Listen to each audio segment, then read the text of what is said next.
Welcome back, everyone. And today on Hotel Talk, I have with us an endocrinologist. It's taken me quite a long time to perfect saying that Well done. word. And here we are with Dr. Gemma Fraterrigo. That you can only ever say with a punch of Italian. I love it. Perfect. You said it perfectly. So, Dr. Gemma, thank you so much for being here. It's been a pleasure to get to know you over the last few months since we met. Yes. And of course, you're a member of Forest Club, and I've come to see you personally, and it's just wonderful to meet new, energetic, vibrant people like you moving to Cyprus and Limassol. So, Thank you so welcome. much. It's such an honor to be here. Thank you for having me. Pleasure, pleasure. So, Gemma, my dear, I'm going to start off like I do with many people at the beginning. Yes. I'd love you to tell us a bit about your background. You've got an Okay. unusual, well, mixed background, a bit like me Yes. and many others. Yes. So, where are you from, and what ultimately brought you to Cyprus? Right. So I was born in Seoul, South Korea, of all Okay. places. My mom is Korean and my dad's Italian. He's from Sicily, to be exact, because he always wants me to precisely, tell people that he's not just Exactly. Italian, but he's Sicilian. And I So think Sicilians don't really count themselves as yes, proper they Italian. do and they don't. Yes, Yeah. they're very proud of their kind of island, heritage. So that's where I was born. I grew up there. I went to an international school, so very in terms of, teachers Mm. and friends at school, they were all kind of, mixed backgrounds. And And then speaking 3 languages. yes, Wow. speaking 3 languages. So my at home we spoke Korean. With dad, we spoke Italian, and then in school we were speaking English. So that's kind of where I grew up. And then I kind of felt that. So when I had to make a decision about university, I always knew I wanted to do medicine. So that was like a given, not a difficult choice.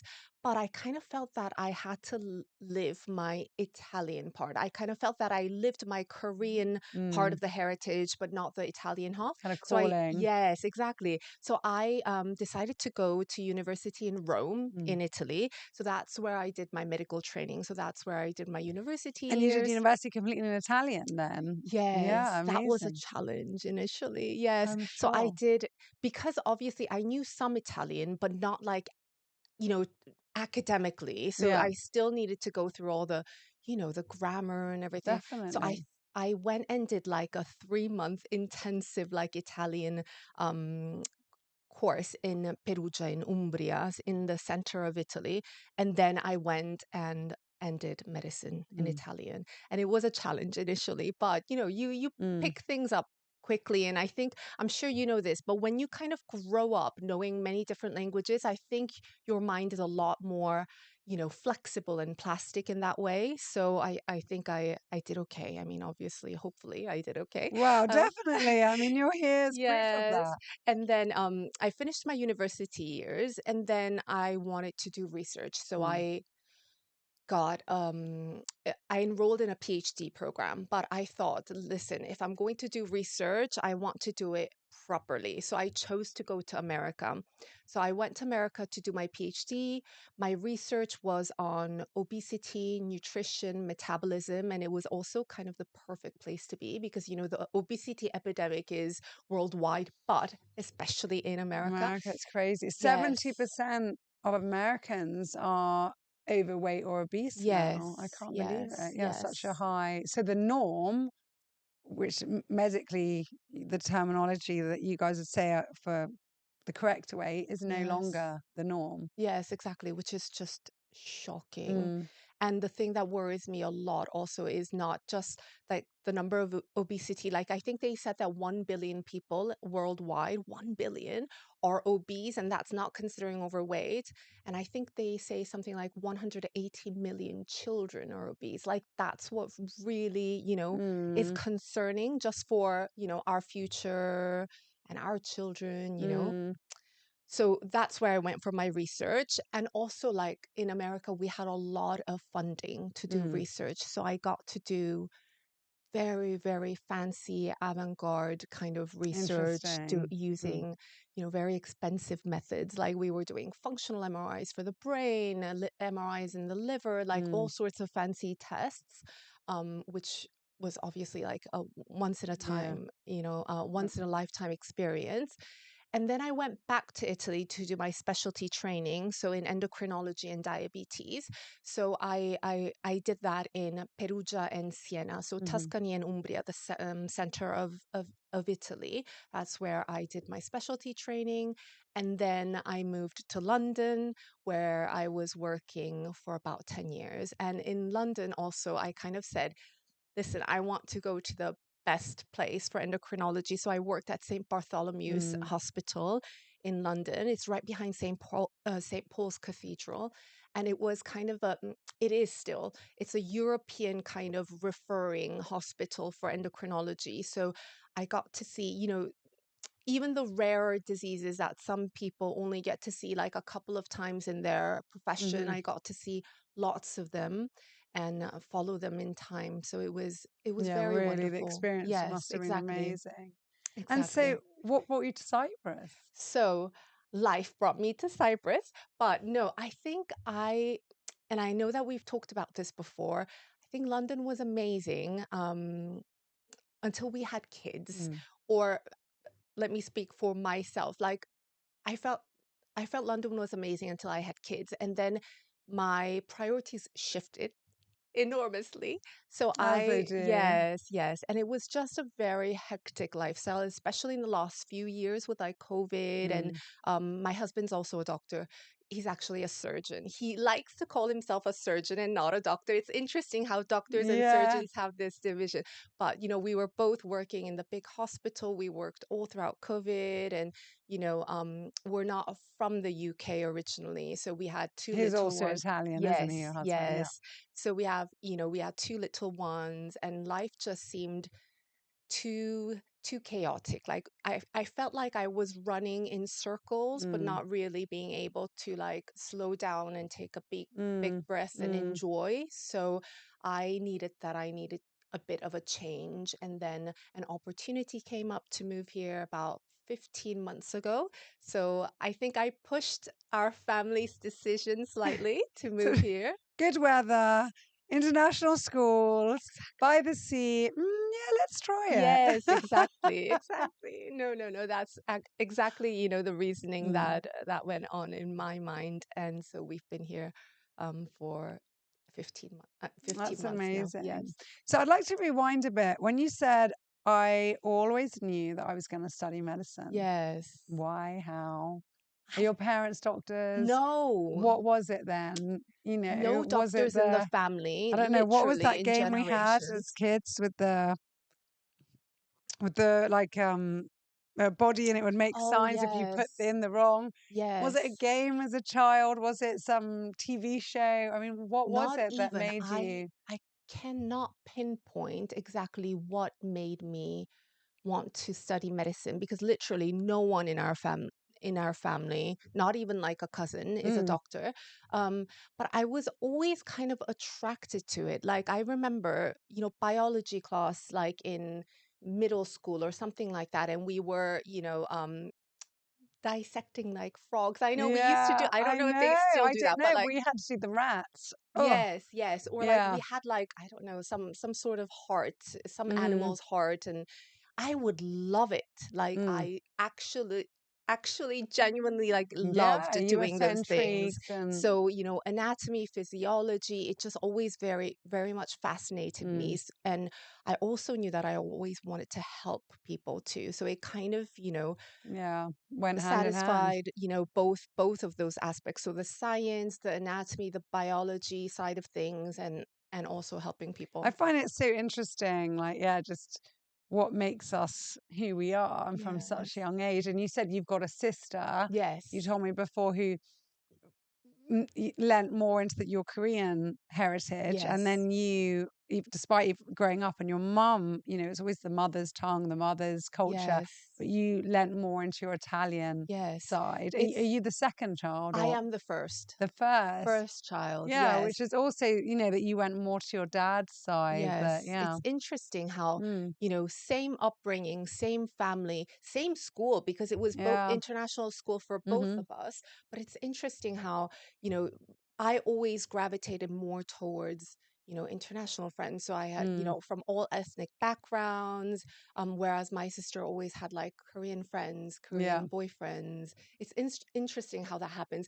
And even with university, so my sister also went abroad for university, but as soon as she finished her studies, like she knew she wanted to go back to Mm, Korea, and that's what she did. And then now, she's happily married to a Korean husband, and she lives there. She wouldn't think of living mm, elsewhere. So it's very interesting. I it guess there is is. something also innate in us that It is. Well, we always say that, well, we're brought up in the same house and the same environment, but it never is. yes, Our exactly. parents are different parents to each child. We're different parents to each child. Of So it's, course. yeah, the experiences Yes. are um, maybe all wonderful, but in different ways. Yes, Yeah. yes. So then, so you decided to do medicine. So what was it about endocrinology that drew you to that path? Because, there's hundreds of different types of medicine out there. You Yes, could have specialized in anything. of So what was course. it about endocrinology as a whole, but maybe more specifically than obesity and diabetes?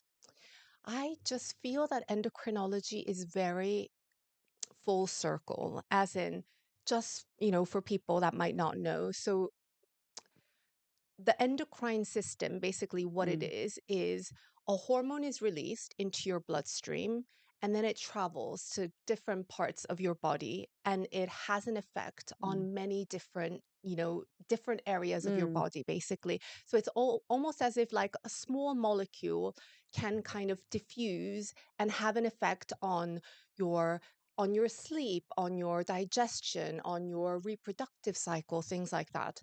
And it was fascinating for me that I kind of say it's like an orchestra, as in, to give you an example, the pituitary gland is located at the base of your brain. It looks like a little Mm. cherry, and it makes things called stimulating hormones. So many different kinds of stimulating hormones. They then have a trickle down effect on specific organs like your thyroid or your ovaries, your testes, different organs, to stimulate them to make hormones that are then released into the bloodstream and have an effect on your overall body. So I just A whole kind of, ladder yeah, so I going kind of on. loved that, The how order. it's, yes, Yeah. that it makes everything whole. It has an effect on your whole Mm. body. And even if it's small, tiny particles, it can have such a massive Such a big effect. Yes. effect. So, okay, let's talk about then hot topics in Yes. endocrinology. Maybe you can tell us what is going on right now. What is the buzz? What's everybody talking about? And what should we know as the listeners?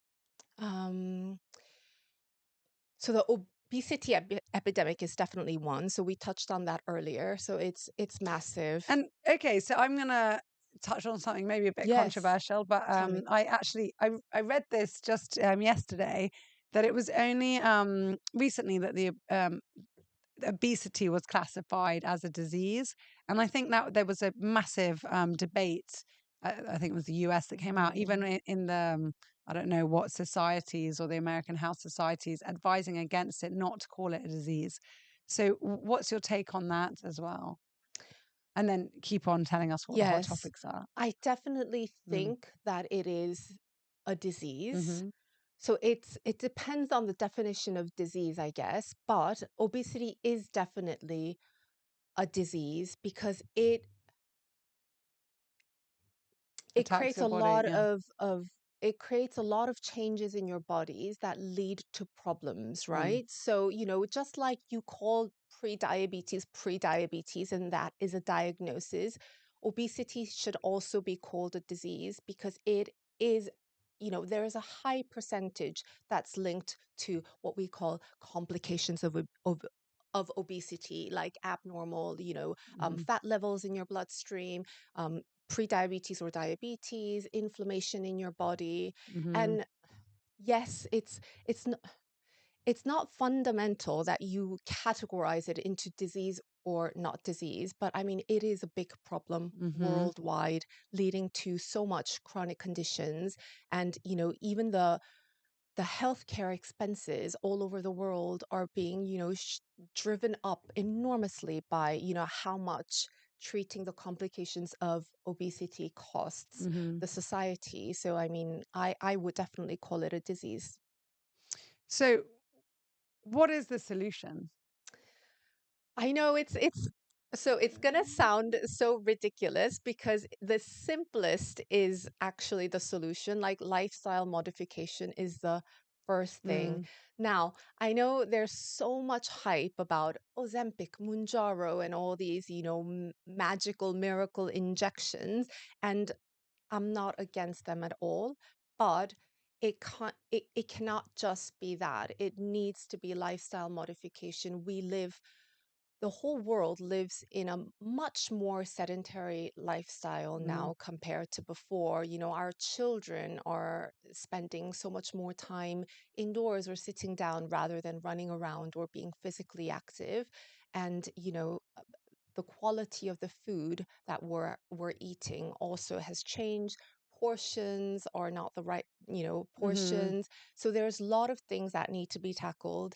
And, you know, I'm not, without pointing fingers, like there's a lot of industries out there that are making also a lot of money out of, Yeah, our health going yeah, down, and their pockets are getting, fuller. definitely. So I know that there are lots of conflicts of interest that are happening worldwide, Mm-hmm. but we need to take charge of our own health and try to improve it And as much as possible. And just like in my industry, we have greenwashing, and there's laws actually coming out now that are hopefully stopping people being able to say that, oh, I'm a sustainable travel company, I'm a sustainable hotel, or I'm eco-friendly when actually they're not, or they just do one token effort.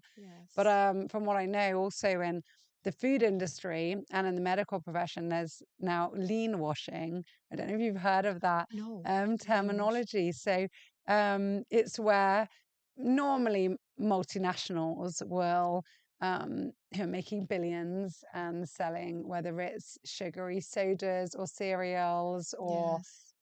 bars or hamburgers or whatever it might be, will say, okay, well, I'll put 500,000, 1,000,000, 100,000, 2,000,000 into a study that is there, or into contributing something that will help people maybe exercise more because this is the problem, or Yes. this is, and then they're diverting the problem away from the fact that, on the baseline, people's caloric intake is just too Yes. high, and what they're eating, the sugary foods they're eating too high, which is what they're producing, these same Yes. companies, it's what they're Yes. producing.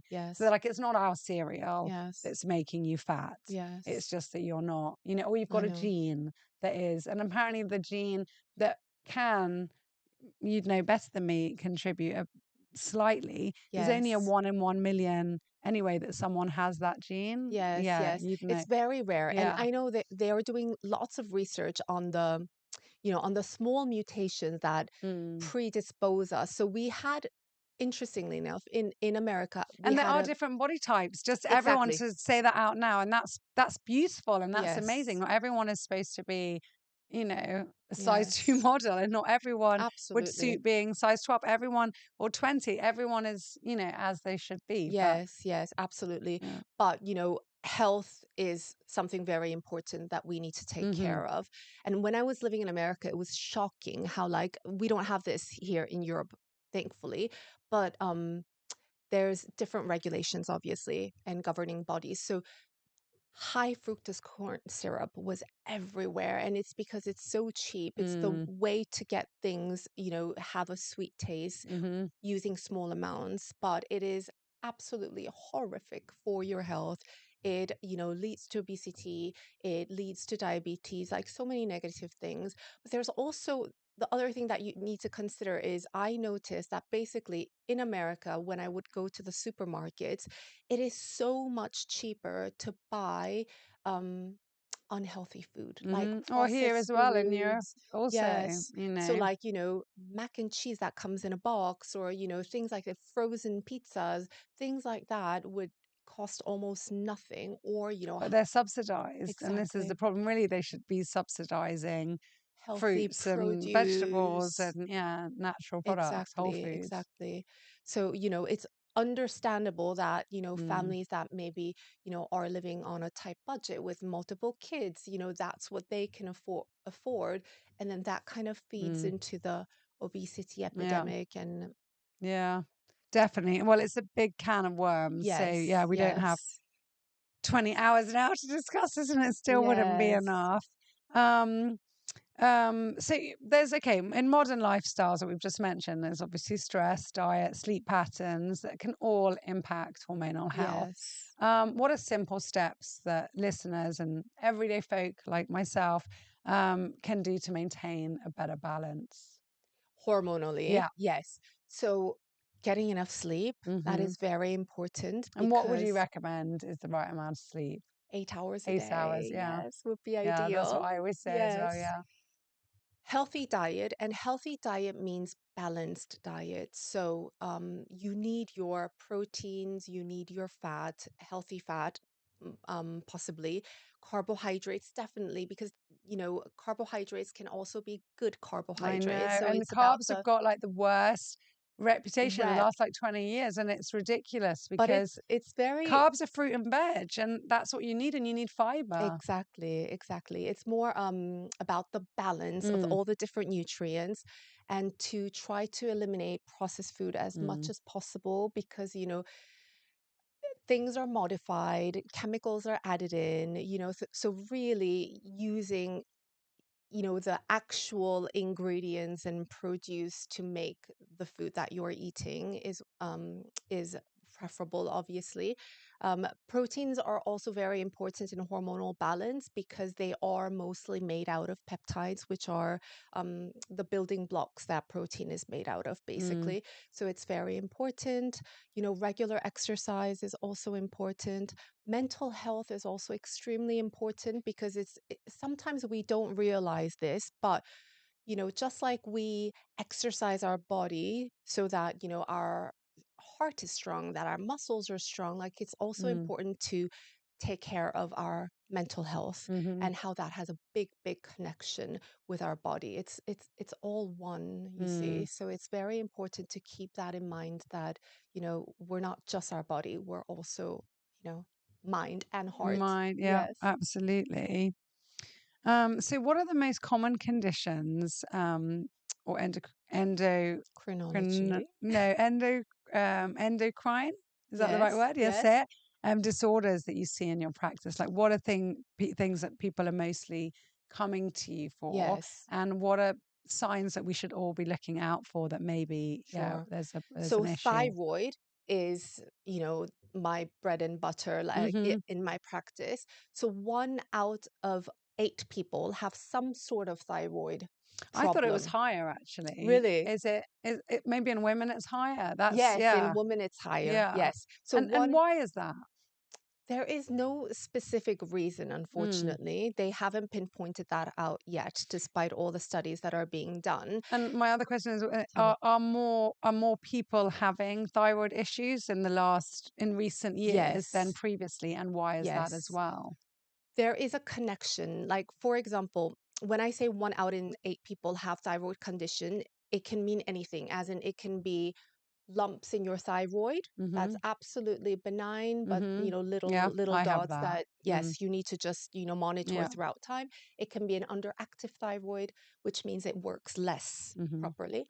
An overactive thyroid, sorry, that it works too much, or it could be thyroiditis, which is an inflammation of your thyroid. Now, the prevalence of thyroiditis has gone up. So the inflammation of your thyroid gland has become more frequent compared Mhm. to, let's say, 50 years ago.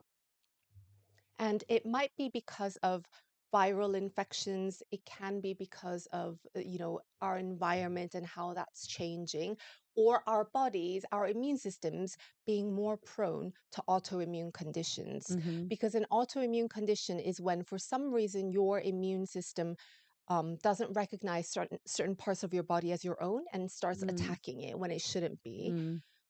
And these things tend to happen when there is an imbalance of, something that's weakening, let's say, your immune system, or kind of messing with your Yeah. immune system a bit. And Which there's again, 80% of autoimmune happen to women, exactly, which is, yes, yeah, really sad. I think it's also the modern world and the stress that goes on yes, women for various different reasons, and working, balancing the home, and so many other and pressures. I think, exactly, yeah, just to keep up. yes, So, absolutely. so what can someone do to help have a better thyroid health?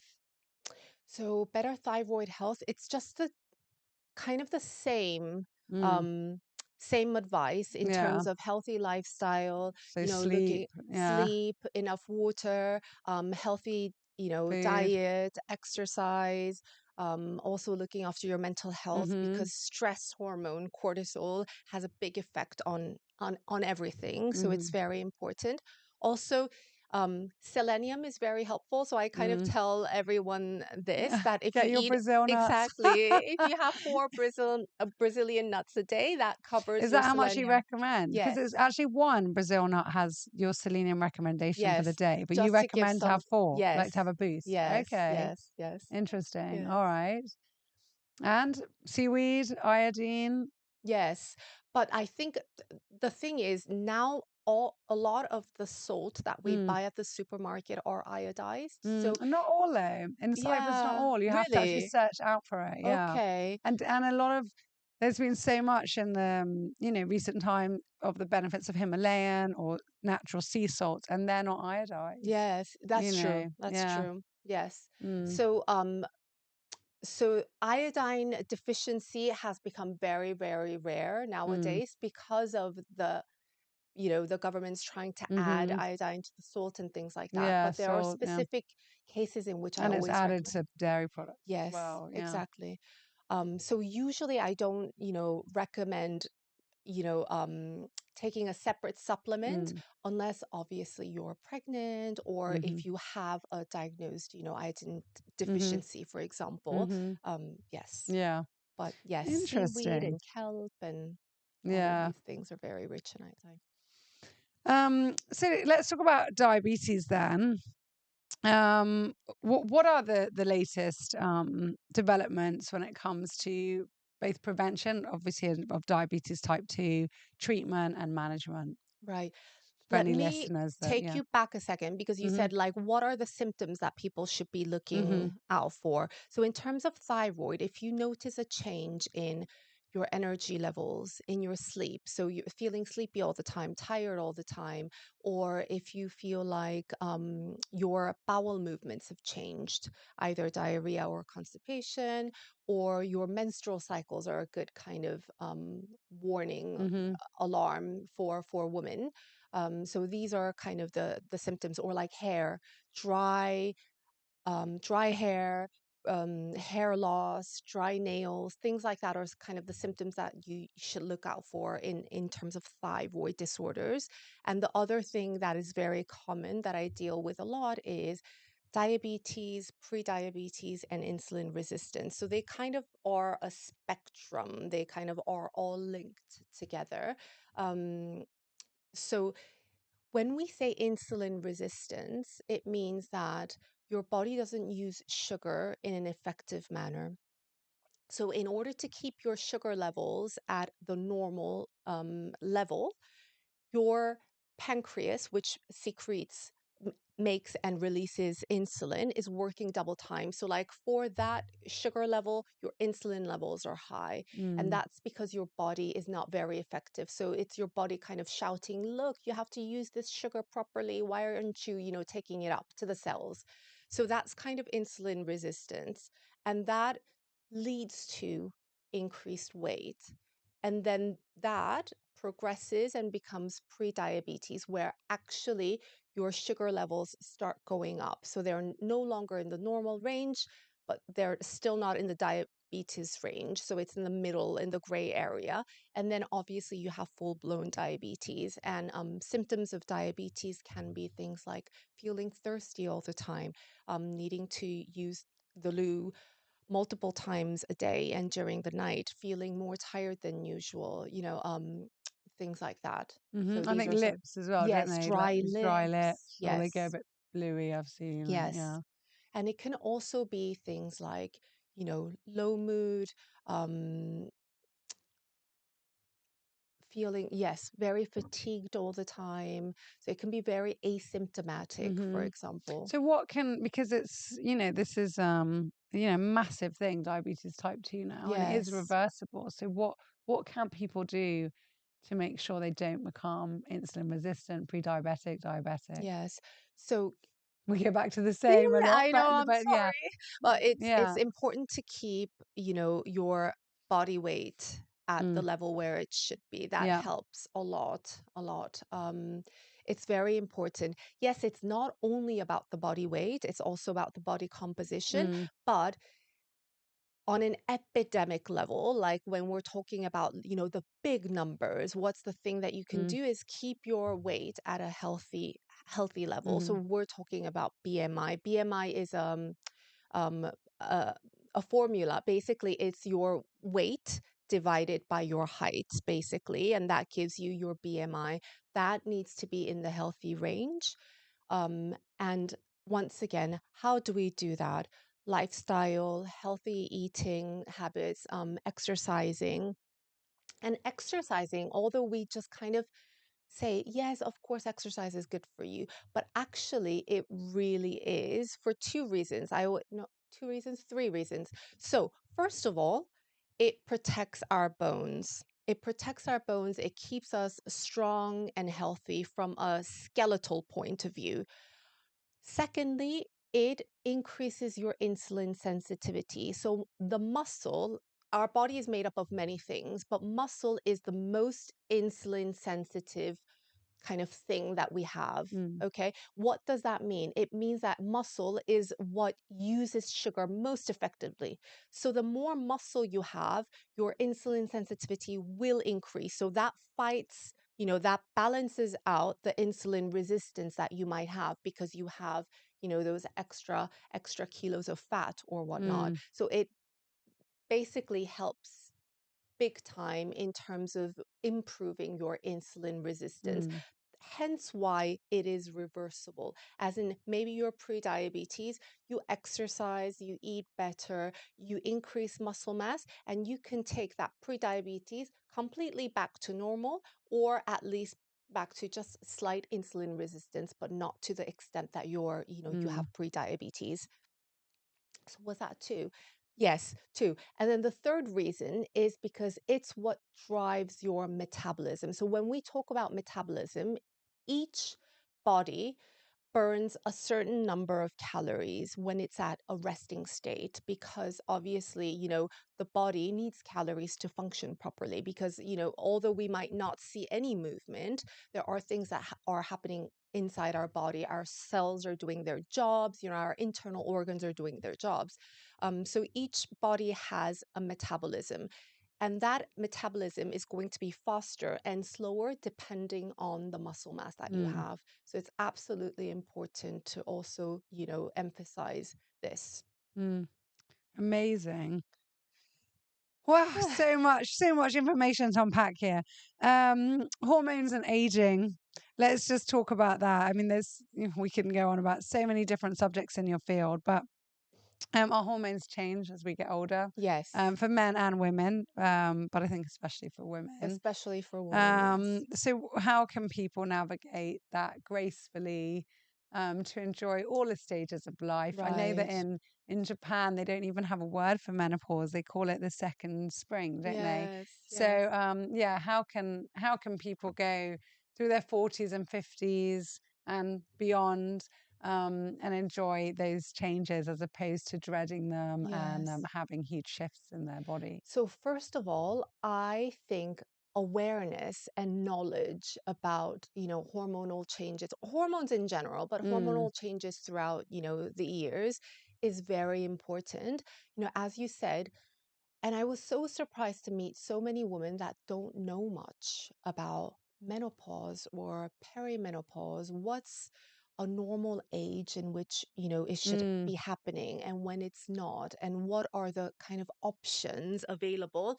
Because I think it's been taboo for It a has long been, I time. think You so. see? I mean, from our mother's era, it was quite, you'd hear it in a whisper in a coffee Exactly. afternoon, but Which it is so wasn't, yeah. unfortunate because And I mean, perimenopause, I mean, I only even heard about it yes. recently. I don't, Yes. it's, Yes. yeah. So the normal age for Mm. menopause is 45 to 55 years, Mm-hmm. okay? So it can happen anytime, and that's called Mm-hmm. physiological. So it's normal, okay?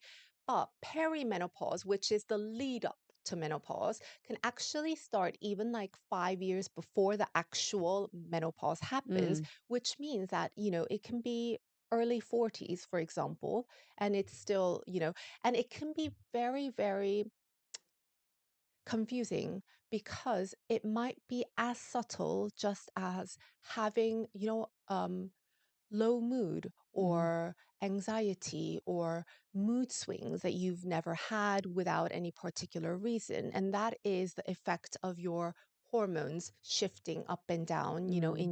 in your body.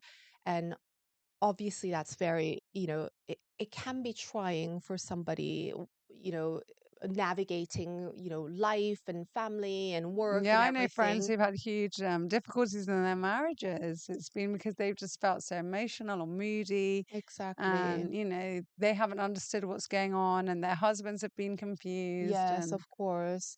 So it can have a big impact on your mm, life.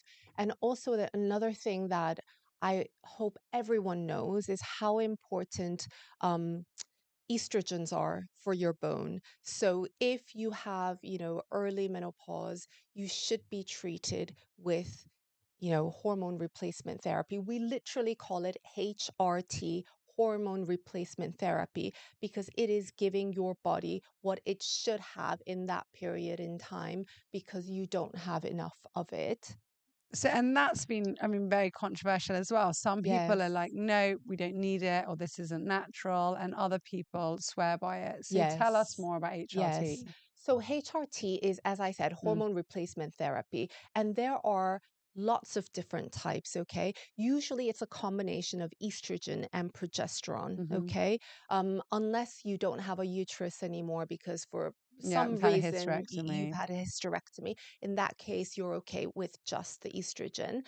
And there are lots of different formulations And they're all nowadays. in pill form, or can they be No, injections? that's what Like, yeah. I was getting to. So there are oral formulas, there are patches for Mm-hmm. the skin, there are gels. So there are lots of different dosages. Dosage means the Mm-hmm. quantity, and also modes of application, which is, by mouth Mm-hmm. or, skin, things like that. Or for example, the Mirena coil is a progesterone and it's inserted within Mm-hmm. your uterus. So there are lots of different kind of modalities of HRT. It's just a matter of finding the right one for And you. would you recommend this to all women? Not all Yeah. women, because obviously there are risk factors. So you need to see a specialist, Mm-hmm. kind of weigh out the benefits and the risks So who would associated with need them. HRT? So HRT, if you go into menopause before 45 years, and you don't have for example, a history of blood clots or other sort of cardiac problems, then obviously it's case by case, but the majority of the cases I would say you need HRT Mm. for a few years, just because otherwise your bones are going to have this negative effect too early on in your life. So it's a protective measure Mm. to keep your bones healthy so that you don't get osteoporosis at an early So yeah, age. it's so interesting. But why would that be? Let's say if someone was 43, why does that matter if they're 43 or 53? Why would they take HRT just because they're 43? Wouldn't it then apply the same principle at 53 to have to Because take it? it's called, no, it would be called premature menopause. Okay, so that's why they would need HRT. Yes, But if they go through yes. menopause at At 50 at a at a normal normal age, age, there's no, I why wouldn't, can the body can it cope better? What's the it reason? just starts later on. You see, Mm. let's say when you go into menopause, your estrogen levels drop, so Mm-hmm. your bones starts to suffer. Mm-hmm. Okay, so it's kind of like the slow eating away at the bones start to happen. Okay, now shift that, I don't know, 10 years earlier. Let's say that at 40 years you had you had surgery, everything was taken away Mm-hmm. surgically, so you went into menopause at 40 years. That's too early because you're going to have at least 10 more years of eating away at your bones because your Mm-hmm. estrogen level is not enough, which is going to make you more prone to osteoporosis Okay. and possibly fracture of your bones because they're fragile at 65 years old compared to another person that went into menopause at 50 years old, for Okay. example. Okay. Interesting. Again, we could talk about this for a long time, but let's move on. Um, just final advice. In closing, what would you like to tell our listeners? What would you recommend to them? What would be your takeaway from this podcast that they should know and remember?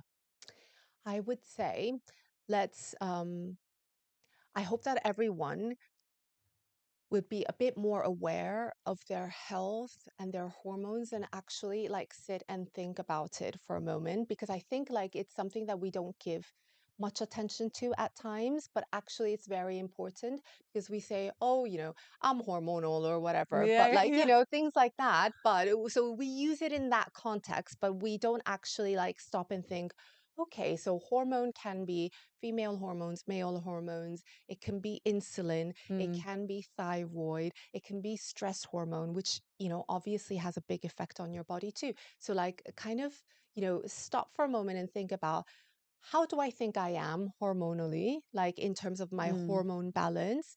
How healthy am I? And what am I doing to try to keep that balance? And I know it's easy for doctors to say, let's try to, stay healthy, modify our mm. lifestyle. It's the easiest and the hardest thing to do. But, there's no perfect time to start thinking about your health. So I hope that, today is going to be that day when you start thinking about your health and ask yourself, what can I be doing to, you know, stay healthy, prevent, any complications from occurring later on in life? How do I stay healthy for a longer time and prevent Yeah. diseases from happening in the future? And what can I do now? 100%. And Rome wasn't built in a day, even small adjustments day by day. Yes. Keep learning, keep reading. Join Forest Club. Yes, To absolutely. have contacts like Dr. Gemma and so many more. Yeah, it's so important. Yes. So, Gemma, what's your favorite quote? So I have two, Ah, 1/2. It's from the same person. So it's from Mother Teresa. mm, She said some amazing things.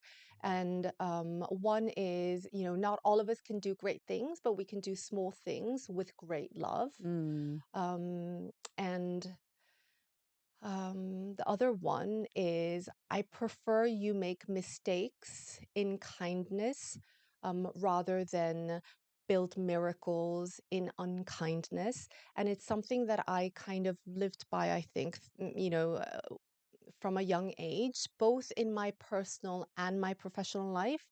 And this is what I tell my kids every mm, day too, kind of like, if you act out of love and mm. kindness, there's just no way you can go Go wrong. wrong. And it also applies, it took me a bit longer to realize this, but it also applies, when you're interacting with others, but also towards yourself, because Mm, sometimes we can be loving and kind to others, but actually we're really, unloving or unkind to ourselves, and we're hypercritical of ourselves. So, it works both ways, I think, mm. and in Oh, all that makes me realms. tear up because it's so Oh, true. And that's what I tell my kids. I said, I'm proud of you for so many reasons, but the number one is that you're kind children. exactly. So Exactly. I agree. true. Bonus question. So we don't have many Yes. left in here Let me from the see. team at St. Raphael. Let's see who wrote what. Sometimes they There we say who go. wrote it. Share with us a random weird dream you remember. I don't dream a lot. That's the Oh, do other you thing. not? I should look into, more about dreams, but I don't dream very often. Mm. But when I do, I have really random dreams. Like, things like, I'm in my old, like, elementary school, so primary school, and then we're sitting in an exam and I have no idea, what the exam questions are. So I panic and I wake up in a complete panic and like, oh no, oh thank goodness it's not true, It's not that true. kind And of I a bet thing. you that never happened to you. So it's always, it was the fear that's still there. Yes, yes, Oh, exactly. well, yeah, apparently we all do dream, but we just don't remember them. Yeah. Yes, which is And then some unfortunate, people isn't do it? remember more. Yes. Do you dream a Yeah, it's lot? quite interesting. I had a dream yesterday. It was so strange. And I contacted the person. I won't give names. He was on this podcast. It was with his father was in this dream. His father's passed away. And I said, I haven't thought about this man for years. I used to work with him. Um, yeah, lovely gentleman. And it was so vivid. And during the dream, I was looking at him and then doubting myself and saying, "What have I confused him? Why is he here? Hasn't he passed away?" And then I was woken up by the alarm, and but I sent his son a message saying that, and he said actually there was something at this period that is Oh, wow. weird how sometimes it happens. Yeah, you My think of mom people like seems that. to have some sort of a gift because like she almost can predict things like with her Wow. dreams. I don't know what it is, but it's a bit scary. So like once in a while we'll get a call and say, "Oh, watch out because, and usually when she has some sort of a dream, something happens like around her Yeah. family, like, an accident or Wow. something like that. But it's scary too, isn't it? Yeah. So just stay home and be. Yeah, Yeah, exactly. Always like, Mom, have you been having dreams exactly. lately? Yeah. Oh, Gemma, thank you Interesting. so much. Thank you so much for I'm so happy having to have, me. doctors and individuals like you in Limassol close to us and Yes, making our yes. society better Uh, and prettier. You're lovely. Oh, thank you so And much. thank you for sharing everything. I mean, for me personally, yeah, I'm also at that age, so it's so funny. I was going to say, yeah, just asking for a friend at HRT. But no, it's fascinating. And I think, um, yeah, we can never learn too much. We can never. Yes, So yes, always having, wisdom from people like yes, yourselves being shared with us is yes. just so priceless. And things evolve like so quickly, and there's Mm, so much information that's coming out every year. Like I remember this is more than 10 years ago when I was doing research in America. We were doing research about intermittent fasting, things like that. yeah, And like now it's very fashionable. Everyone's doing it, everyone's yeah, talking about it. So it's like interesting how, there are so many things that are yeah. constantly, coming up and what's Definitely. And fashionable, what's what's not. true and what isn't. And, Exactly. and then I hate this like term studies have shown, and the study might be of 10 random people and cost nothing. Yes, of And, by a course. doctor who's retired Of and paid by I course. don't know who. And, Yes. you've really got to dig behind, Yes. what all that All the information. evidence. Yeah. Yes, And all yes, this, absolutely. clickbait and, Yes. but thank you so much for Thank you so setting it all much. straight. And yeah, if anyone's looking for a good endocrinologist, you know where to go. So Thank thank you, you. thank you. Bye bye.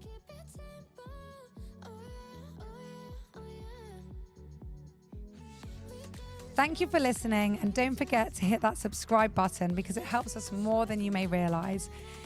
If you are planning on coming to visit us at St. Raphael Resort and Marina, feel free to email our reservations team quoting Hotel Talk and receive an exclusive offer just for you. We look forward to seeing you soon, hearing your feedback about our show, and producing many, many more interesting episodes just for you, our listener, and our valued guest in mind. Thank you so much, and take care.